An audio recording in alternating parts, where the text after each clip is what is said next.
And in case this one is bad, you should have come for my first two.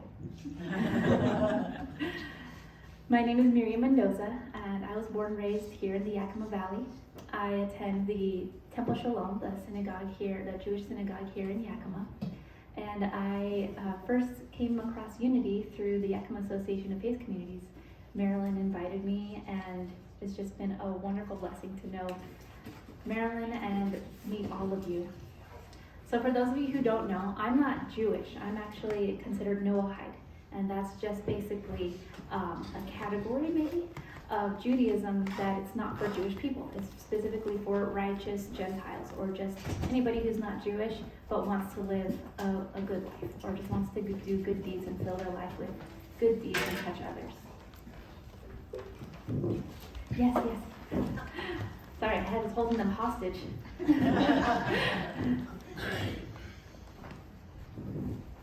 And so this month's theme of intuition I thought was really, really cool, because as my date was coming up, I kept on having a pulling feeling that I hadn't received the email for the confirmation or for the theme for what my talk was going to be about today. And so I reached out to Chris and I said, hey, I just was wondering if I'm still speaking this, on the 29th. And she said, whoa, I was literally just writing the email to send you the request for the theme and what you're going to be speaking about today. And she said, and this month's theme is intuition. And I said, oh, I must have been using my intuition when I sent that email. And so you've probably had a wonderful month of a lot of insights, a lot of perspectives into what intuition is. Is it a psychology, that you're recognizing patterns? Is it the voice of God, the still small voice that is speaking directly through your soul and into your mind? Is it, so many different things. And so today, I think rather than finding like a definition, I want to offer you some other perspectives from a Jewish perspective that I have learned as I have grown in my faith, as well as in my life coaching practice. So I'll start with a couple perspectives in Judaism. As you know, if you have two Jews in a room, there's three opinions, right? So there's a lot of different perspectives here. And then at the end, I'll share some of my experience with some people that I have coached that I've seen amazing intuition with, simply with some of the practices that I implement in my practice. So the first is the story, or I should say the legend of Abraham. So as we probably have read, Abraham was the father of the faith, right? Or faiths, I should say. And he had the call to leave his home and go to a place that God was going to show him. And he wasn't very specific. He didn't give him a whole roadmap or anything. He was like, go to the land where I'm going to show you, right? And Abraham says, okay, actually at this time his name was Abram, right? He says, okay, and he goes. And so in this legend, it said that Abrams, or Abraham later on, his tent was open on four sides. He had four doors. He had one facing north, one open to the south, one open to the west, and one open to the east. And so what the rabbis teach about Abraham is that Abraham was open to possibilities. He was open to new ideas. He was open to his intuition. And not only that, but the rabbis teach that God didn't call Abraham specifically. The rabbis teach that God sent out a call to the world to go, to change, to go for yourself. That's what lech lecha means. God says lech lecha in Hebrew. And the translation is literally, go for yourself. And Abraham heard the call. And so what the rabbis teach is that his tent, or his mindset, was like a satellite. He was tuned in to that call. He was tuned into that voice, that message. And so when it was sent out, he received it. I thought that was a really interesting perspective. So is intuition a message that goes out to each of us individually? Or is it something that goes out to a community, to the world, to a country, to a peoples, and those that are tuned into it hear that call and respond? It takes bravery to respond, as in Abraham's case. So that's one perspective. Another perspective is this notion that, or it's another legend within Judaism, and it explains why we have this. Do you know what this is? What is this called in biology or anatomy? It's like this little space between our lip and our nose, and it's like a little divot, but everybody has it, right? Everybody has it, but it doesn't seem to serve a purpose. It's not really helpful. I think we could do without this little divot. So, of course, the rabbis noticing this and questioning, well, why could this be? They came up with a legend to explain why we have this. So it is said that in the womb, we are paired with an angel. And that angel is teaching us all the lessons that we're going to be learning throughout our life. All of it. All the patience, all the deeds that we should do, sharing, caring, kindness, self-esteem, all of those kinds of things. And they're teaching everything that we're going to learn in our entire lifetime in the womb. And as we are born, the angel kind of taps us right here. And we forget everything that we learned in the womb, conveniently. And now, once we're born, it's our job, it's our mission to learn back all the things that the angel taught us in the womb. Very interesting. So what's the meaning behind that one? So also in Jewish tradition, it said that if you don't believe if you don't hear the legends, you're, what's the word? It's not, what was the word? I didn't write that one down. You are, what was the word? Of course I didn't write it down. It's not you're a fool, but it's like you're a hypocrite or something along those lines. Like, it's not a good thing. You should listen to the legends. But if you believe all the legends, you're a fool. So, what are we to do? We can't do right by these guys. But the meaning behind that is that each legend has a moral lesson to it. There is something to be gained by listening to these stories. There's something deeper. There's an inner lesson for each one of us that is beneficial. And so in the second one, what is the meaning? What is the benefit of contemplating that second story? That we learned everything that we needed to in the womb, and then when we were born, we forgot, and now we spend the rest of our lives trying to learn it all back. What is that? And so that goes into intuition. Sometimes we're going along life and we have a feeling that something isn't right. We have a feeling that we need to do something. We need to act. We need to not act. We need to say. We need to not say. And so they say that connects back to everything that you learned. You had kind of a moment of amnesia, and now you're remembering the lesson that you learned in the womb. And so the deeper message, though, is that what you need, you have. Everything that you need for your life's journey is already inside of you.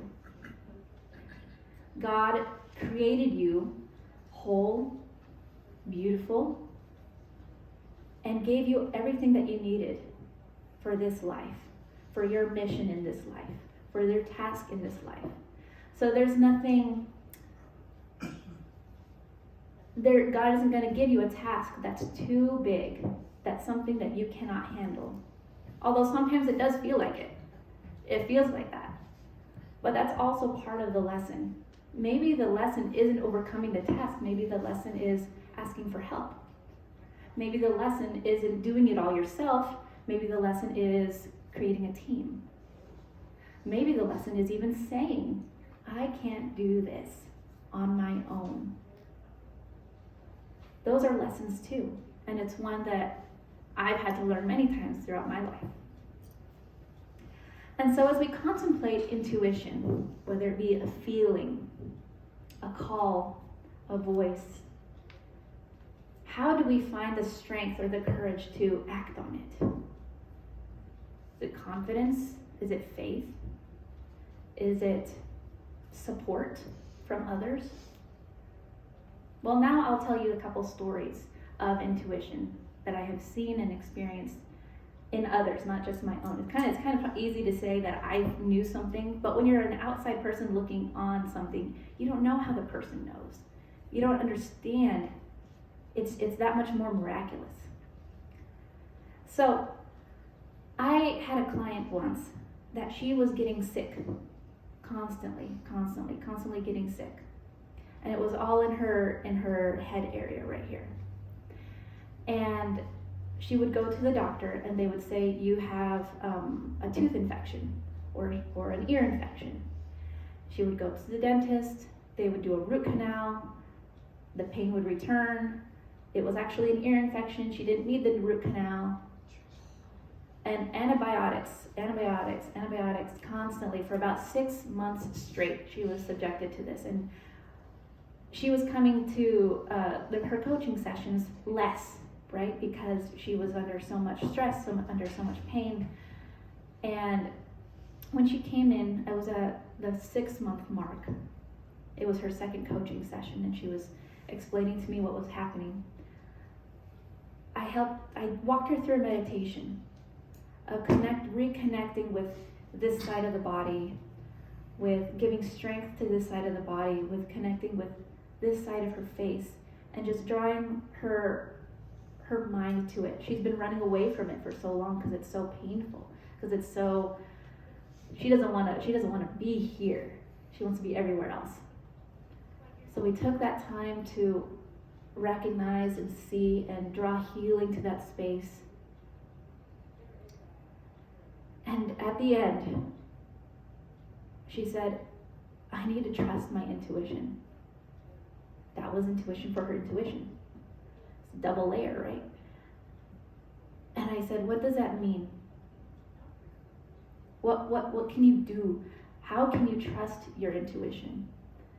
She says, I need to use my voice. I need to say what I think I need to the people who can help me. And she did. After that, she went back to her doctor. And she said, my body is telling me there's something else, that it's not an infection. She says there's something else going on inside. You need to look inside. Just not with the otoscope, not in my mouth, not by digging in all my root canals, but I think she went through 2 root canals and like 2 ear infection treatments throughout this period. She said, no, you need to look inside. There's something inside. And the doctor said, okay, well, we're at our wit's end. We don't really know what's wrong, so let's do a scan. And they did a scan, and they found that she had shingles inside her ear canal, inside in this lymphatic area down in here. It wasn't the infection. It wasn't any of those things. It was shingles inside. And that's what her intuition was telling her the whole time. She says, it's inside. They keep on treating outside. It's inside. She just kept repeating it. Inside. And that was how the doctors were able to find what was causing the problem. That kind of intuition into our own bodies happens when we can connect with ourselves and we're open to receiving, when we're not running away from knowing. It can be hard to know. It can be scary to know. But when we open ourselves up, our hearts and our minds up to knowing, we can find a lot of treasure. We can find a lot in our intuition. With that, and what you've learned in the past month, in the last few Sundays, what are some ways that you can find courage to listen to your intuition? Is it by clearing the cobwebs of maybe negativity, of old patterns? Is it by sitting down and taking those deep breaths? I can do this. It's okay. Is it by journaling? Quieting all the other voices that might be trying to get attention. Writing them all down. What is actually going on in the mind, in your journals? Is it by speaking with somebody? Now, I will caution you on the speaking with somebody. As many of you know, there are some times that you said, am I crazy? Should I do this? And the person will say, yes, you're absolutely insane. That's not exactly helpful. So remember, your intuition is there and it speaks truth to you. And here's another concept from Judaism. In Judaism, there are kind of like the chakras that you have in other religions and like spheres of energy. And so it's kind of like a yin and a yang kind of format. There's a right and a left, a right and a left, a right and a left, all the way down this energy train. And then there's a center. There's a couple centers, but they're not as, I would say, emphasized as the ones that are just opposites. So there's wisdom, and there's understanding, there's strength, and there's beauty, and there's dominance, and then there's humility. It kind of goes like that down on with these different aspects. And so in Judaism, wisdom is like the ocean. It's massive and powerful and overwhelming. It's a knowing that is all-encompassing. That's wisdom. And it's said that children are born with an abundance of wisdom. And then there's understanding. That's the opposite side. Understanding isn't necessarily the opposite like a desert. Understanding is the opposite like a river or a pool. Contained wisdom. Constructive wisdom. So as we grow up, children are born with an abundance of wisdom, and we learn to contain it with understanding. Climbing is wonderful, but climbing the curtains is not advised, right? Yelling is wonderful. Using your voice is wonderful, but not in the library. Running is fantastic for getting places, but not into people. And so when we receive this wisdom from our intuition also falls in the category of wisdom. It's a feeling, it can be overwhelming, and sometimes it's not very specific, which makes it kind of difficult and scary to listen to, because it's just this wave of knowing that something is wrong or something needs to be done, but what is that thing? And so that's where the meditation and the journaling comes in. We use our understanding to make sense of this overwhelming wisdom, of this color, of this feeling, this emotion, and learn how to direct it in a constructive and beautiful, healing manner. In my friend's case, they were using an abundance of wisdom. They were just throwing everything at her, right? But it wasn't until she brought that connection and that context into her own space, into her own body, and found the understanding that she needed, that she was able to direct her words and her energy, and even the doctor's energy and the dentist's energy into the right place for healing.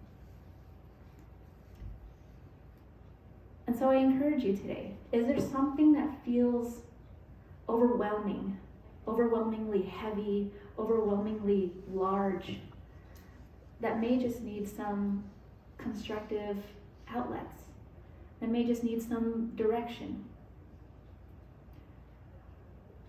What about it is overwhelming? What about it is scary?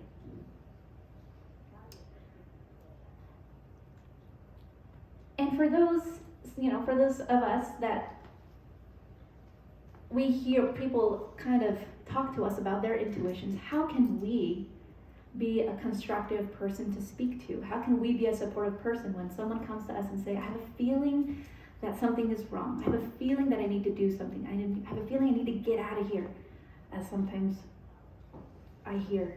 How can we be a sounding board and a support for people in those times? Well, one of those, of course, as you all probably know, is to listen. Just listening and just sitting or standing, listening to the words. Maybe even looking and observing the body language. I just need to get out. Or I just need to get out. Right? I just need to go. listening, and repeating what they had said back to them. A lot of times when we're saying something, we're not really hearing ourselves speak. We're not really thinking about or able to process what we're saying in that moment. So when somebody, as opposed to offering criticism or judgment right away, when someone just repeats what they said, so you feel like you need to get out. You feel like you need to get out of here. A lot of times you'll hear back, well, yes, but not like physically. Or yes, but not like fill in the blank. Because now they're finding some of that understanding as you're repeating those words back to them. They're finding the context. The next step I would suggest, of course this is not a rule book or anything like that by any stretch of the imagination, but the next step that I find that helps people is by asking questions. Where? What? Why tends not to be very helpful. Has anybody ever known exactly why they feel a certain way? Not really. But what is telling you this? Where is it coming from? Where do you feel the discomfort? Is it here? Is it here? Is it, somewhere else in your body? Is it coming from outside? Is it coming from inside? All of those are so helpful in identifying where this feeling, where this intuition, where this wisdom may be coming from. And it provides direction for them to be able to know where it needs to go. It's in my heart and I feel like it needs to come out. Okay, what outlets do we have? And exploring different solutions and ways for them to express that beautiful intuition that they are receiving, that overwhelming sense of intuition that they are getting. You can do that for yourself too. In journaling, conversations with yourself I feel like are difficult, but journaling is very nice. I definitely recommend that. Some people do actually stand in front of a mirror and then they will talk to themselves and they will see, whoa, I look really tense right here in my neck. What is going on? But everybody has their way. And that's how you can be a supportive person in their moments of intuition and their moments of knowing and offering them a constructive way to act on it. So I hope you find this helpful. I hope the perspectives have been thought-provoking and intriguing and help you along your journey as you learn to listen, learn to walk out your intuition in your daily lives to make the world a better and brighter and more joy-filled place. Thank you so much.